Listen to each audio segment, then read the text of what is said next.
Welcome to మన లెక్కల master chapter 3 exercise 3.1లో question number 2. Again question number 2లో సబ్ క్వశ్చన్స్ 3 ఉంటాయి. అవి ఈ వీడియోలో డిస్కస్ చేద్దాం. First question, read the question.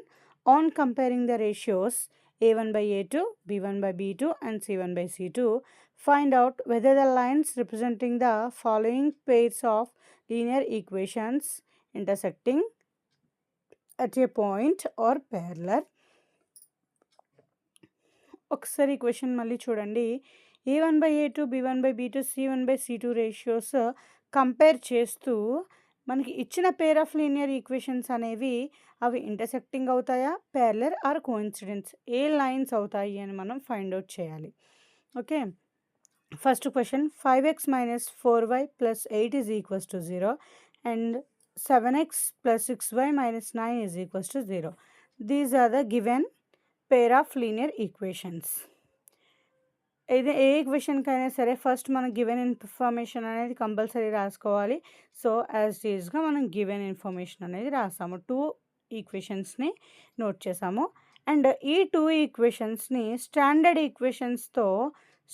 Linear ఈక్వేషన్స్తో compare చేయాలి. On comparing the given pair of equations as ఆ స్టాండర్డ్ ఈక్వేషన్స్ ఏంటి?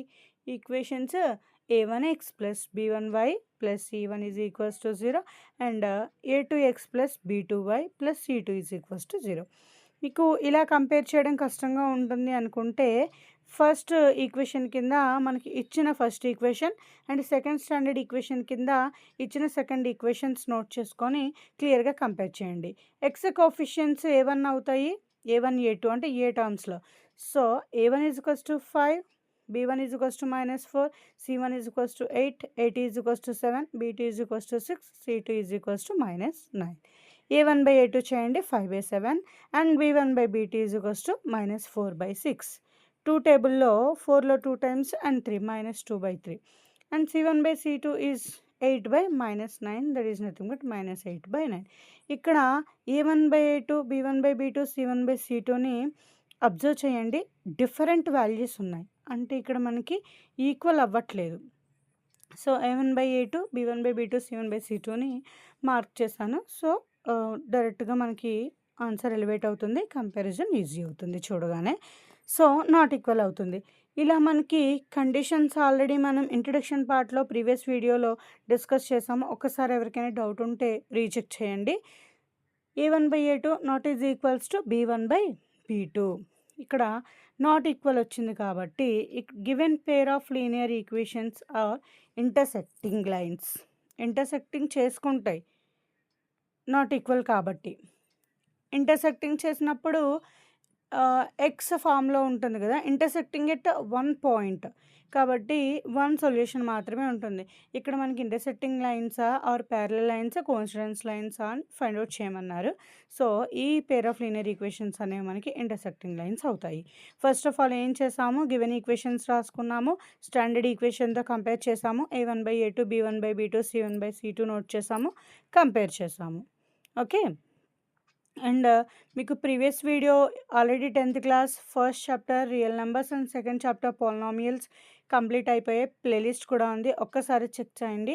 అలానే మన మ్యాథ్స్లో మీకు బేసిక్ స్ట్రాంగ్ అవ్వడానికి మ్యాథ్స్ ఫ్రమ్ స్క్రాచ్ అని ఒక మ్యాథ్స్ ఫౌండేషన్ సిరీస్ ఆల్రెడీ మనం స్టార్ట్ చేసాము, అది కూడా ఒక్కసారి చెక్ చేయండి. మీకు యూస్ఫుల్ అనిపిస్తే మీ ఫ్రెండ్స్కి షేర్ చేయడం మర్చిపోకండి. ఇంకా మీకు ఎలాంటి ఇన్ఫర్మేషన్ కావాలి మ్యాథ్స్ రిలేటెడ్ అని కామెంట్ చేయండి. And second question 9x + 3y + 12 = 0 and 18x + 6y + 24 = 0. మీరు ఇక్కడ వన్స్ రెండు ఈక్వేషన్స్ని జాగ్రత్తగా అబ్జర్వ్ చేసినట్టయితే ఫస్ట్ ఈక్వేషన్కి డబల్ సెకండ్ ఈక్వేషన్ ఉంది చూడండి. మీన్స్ ఇక్కడే మనకు అర్థమైపోతాయి అన్నీ ఈక్వల్ అవుతున్నాయని. సో ప్రాబ్లం చేయాలి కాబట్టి ఒకసారి చూద్దాం. గివెన్ లైన్స్, ఎప్పుడు కూడా గివెన్ లైన్స్ రాయండి, లేదా మీరు ఇంకా వర్డింగ్ ఎక్కువ రాద్దాము అనుకుంటే given pair of linear equations are note చేసి రెండు ఈక్వేషన్స్ నోట్ చేయండి. సేమ్ యాజ్ ఇట్ ఈజ్ ఇందాకలాగే on comparing given pair of lines with a1x + b1y + c1 = 0 and a2x + b2y + c2 = 0. ఈ స్టాండర్డ్ ఈక్వేషన్స్తో కంపేర్ చేయండి. కన్ఫ్యూజన్ లేకుండా ఏ ఈక్వేషన్ ఫస్ట్ స్టాండర్డ్ కింద, second equation second standard equation కింద note చేసుకుంటే కన్ఫ్యూజన్ లేకుండా ఉంటుంది.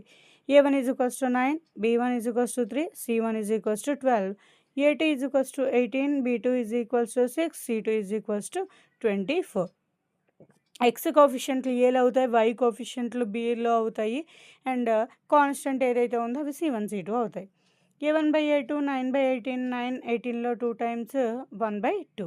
B1/BT = 3/6, అగైన్ 3 6లో 2 times 1/2, B1/B2 కూడా. And C1/C2 12/24, 12/24లో 2 times, again this is also 1/2. So once observe these two values, A1/A2 = B1/B2 = C1/C2 what is the answer here? 1/2. 3 కేసెస్లో కూడా మనకి ఏమొచ్చింది? 1/2 అనేది వచ్చింది. ఇక్కడ 3 కూడా A1/A2, B1/B2 and C1/C2 3 values కూడా 1/2 అవుతున్నాయి.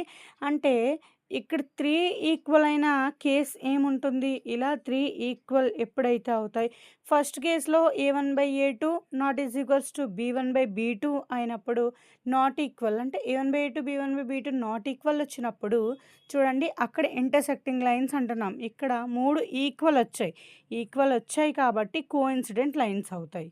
కోఇన్సిడెంట్ లైన్స్ కాబట్టి many solutions. Next third question, 6x - 3y + 10 = 0, 2x - y + 9 = 0. Given pair of equations or given lines.